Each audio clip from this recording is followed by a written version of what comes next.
नमस्कार मैत्रिणींनो, श्री स्वामी समर्थ. शेतीवाली गृहिणी या यूट्यूब चॅनलमध्ये तुमचे स्वागत आहे. चला तर मैत्रिणींनो, मी तुम्हाला आज झटपट होणारी आणि जुन्या पद्धतीची आणि पारंपरिक रेसिपी दाखवत आहे. ही काय रेसिपी शिळ्या चपातीपासून तयार होणारी आहे. आमची आजी आई शिळ्या चपात्या उरले की ही रेसिपी बनवून दाखवायची, म्हणजे आम्हाला खायला द्यायची, कारण चपात्याही व्हायला जात नाही. व्हिडिओ जर आवडला तर व्हिडिओला एक लाईक आणि शेअर आणि एक छान कमेंट करा. आणि चॅनलवर नवीन असाल तर चॅनलला सबस्क्राईब नक्की करा. चला तर मग आता मी इथे 4-5 शिळ्या चपात्या घेतलेल्या आहेत. चपात्याचे बारीक असे कुटके करून घेऊ, छोटे छोटे भागात. रात्रीच्या शिळ्या चपात्या आहेत बरं का या. तुम्ही जास्त दिवसाच्या शिळ्याही घेऊ शकता, परंतु कुटके करून वाळू घालून ठेवायचे आणि नंतर त्याचे कुटके बनवायचे. चला आता मी पूर्ण चपात्याचे कुटके करून घेतले. त्यासाठी लागणारं साहित्य तुम्हाला दाखवते. हिरव्या मिरच्या, कोथिंबीर, कांदा, लसूण, शेंगदाणे. चला आता आपण हे घेतलेले जिन्नस कापून घेऊ. कांदा आणि मिरची बारीक कापून घेतले. शेंगदाणे भाजून वाटून घेऊ. लसूण, थोडेसे जिरेही घालायचे आणि भिजू घातलेली तुरीची डाळ. चला आता आपण कढाई गरम करायला ठेवू. तेल गरम झाले की त्याच्यात मोहरी टाकून घेऊ. मोहरी तडतडली की बारीक कापून घेतलेला कांदा टाकून घेऊ. चांगलं मिक्स करून घेऊ. त्यानंतर थोडेसे शेंगदाणे टाकून घेऊ. शेंगदाणेही चांगले छान असे परतून घेऊ.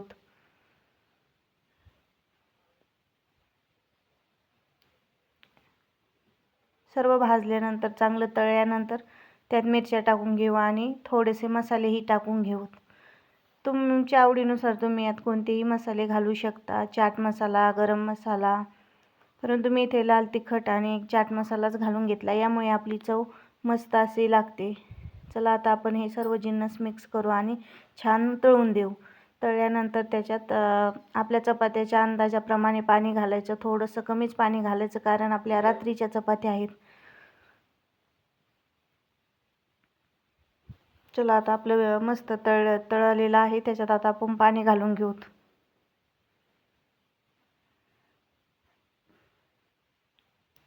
पाणी घातल्यानंतर त्याला खळखळून अशी उकळी येऊ द्यायची आणि चवीपुरतं भिजू घालून घेतलेली डाळ ही टाकून घेऊ. डाळीने आपल्या कुटक्याची चव एकदम छान आणि मस्त लागते बरं का. हवं तर तुम्ही मुगाची टाकू शकता, मसुराची टाकू शकता. चवीपुरतं मीठ टाकून घेऊ आणि आता पाण्याला खळखळून उकळी आलेली आहे. घेतलेले कुटके त्यात घालून घेऊ. शिळ्या चपात्या टाकून घेऊ.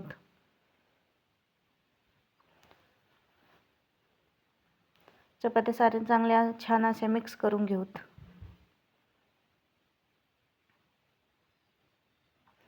आता त्यावर घट्ट झाकण ठेवून साधारणपणे 4-5 मिनटं कमी गॅसवर छान असं शिजून देऊ.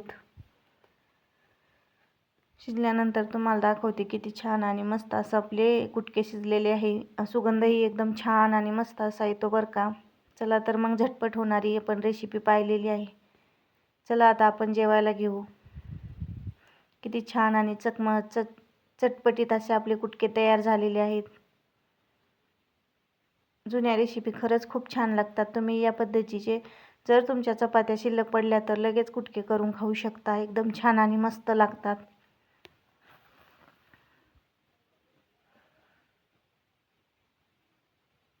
या मग जेवायला, वेळ कसली लावता.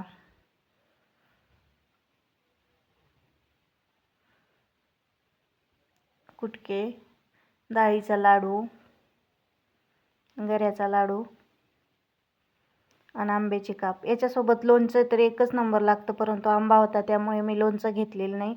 परंतु गरम गरम कुटके आणि लोणचं एकच नंबर चव लागते. चला तर मैत्रिणींनो, मग सांगा मला कमेंट करून माझा व्हिडिओ कसा वाटला आणि तुम्ही उरलेल्या चपातीचे काय करता ते पण सांगा. तुम्ही जर टाकून देत असाल तर नक्की रेसिपी ट्राय करा. व्हिडिओ शेवटपर्यंत पाहिल्याबद्दल मनापासून धन्यवाद.